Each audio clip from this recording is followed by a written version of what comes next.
আৰু গাইছ চাওকচোন কিমান ধুনীয়া এটা প্লেট দেখিলে একদম জিভাৰ পানী টুলুক টুলুককৈ পৰিয়ে যায়।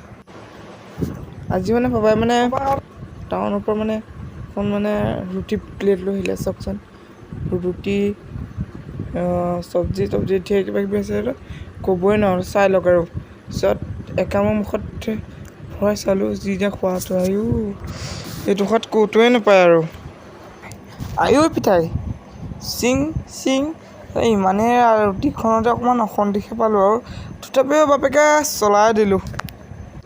চক নাগাইছ ইমান টান তেওঁ বুলি কৈ কষ্টমষ্টখন ভাজিত দুবাৰ মাৰিয়ে দিলোঁ কি সোৱাদ হাই দিল লে লিয়া মেৰা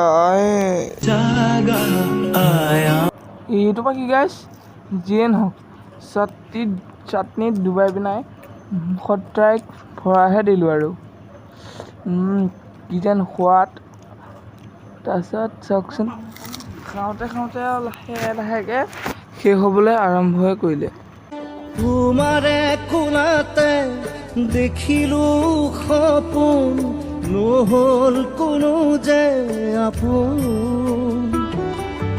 শিকালা তুমিয়ে সততাৰ বাটেৰে খোজ দিবলৈ নতুন তো গাইছে দেখিছে নহয় আঙুলি চুপি মাৰিয়ে দিলোঁ বাপেকে। অকল পিঁয়াজ কাৰণে জলকীয়া চাটনিটো কাৰণে থাকিলে আৰু ইমানেই টেষ্টি হৈছিলে মানে ক'বলৈ সাধ্য নাই। মানে আঙুলি চুপি খাবলগীয়া হৈ গৈছিলে ইমানেই টেষ্টি। ঠিক আছে আজি ভিডিঅ'টো পুনৰ আকৌ নেক্সট ভিডিঅ'ত লগ পাম।